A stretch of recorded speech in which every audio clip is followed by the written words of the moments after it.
add your voice to that. I'd like you to equally touch on what the president said in terms of transferring of functions within 60 days and the money should follow thereafter.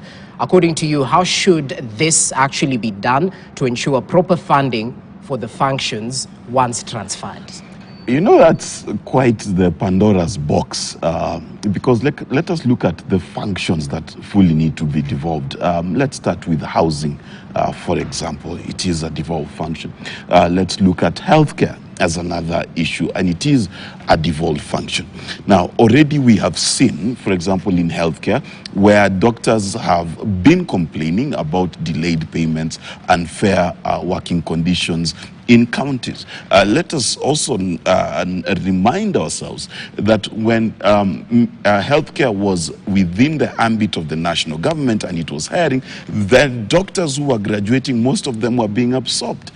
Today, as we sit here, there are many doctors and dentists who are sitting outside of the healthcare system without a job, yet this country requires that that we have enough doctors. The issue here being that many county governments, when they inherited their offices, they assumed that giving their kith and kin jobs would have been the most important thing to do in counties. Part of the problems we're having is that counties, when they receive budgets, much more of it is going towards paying inflated wage bills rather than going to develop their counties. That is one of the biggest issues. So how does the government then transfer these functions in a responsible manner, and how do we ring-fence these resources against the county governments, which have been reported for vices such as tendering chairs and tendering wheelbarrows at exorbitant rates? They've been accused of guzzling and embezzling entire amounts of on-source revenue. So those are some of the poison chalices that came with devolution, the claims of corruption, the claims of nepotism, the claims indeed of one tribe dominating the other smaller tribe within a county. Those are the issues. But has devolution worked? Yes, it has. In fact, I am one of those people who agree fully with the president that he should actually devolve those functions that were earmarked to be devolved, notwithstanding the problems that I've said exist. But devolution has brought development. It has brought services closer to the people.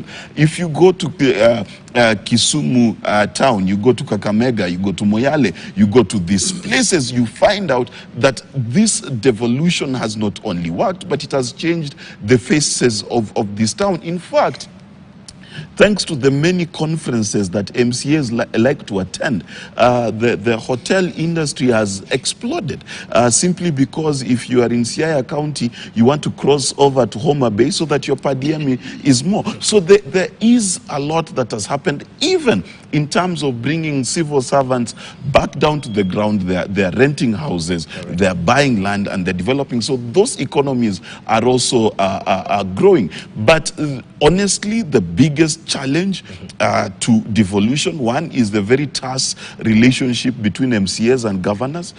Many governors saying that they are being impeached or harassed by MCAs so that they can give them envelopes. I will not say what those envelopes contain. Then there is the issue of outright corruption that is happening within the counties. But contrary to what some MPs and senators are saying, I think our counties are too small. They need to be bigger. So the idea that we need to add counties, for me, is a very boneheaded idea, simply because those counties are not big enough to be financially viable by themselves. And speaking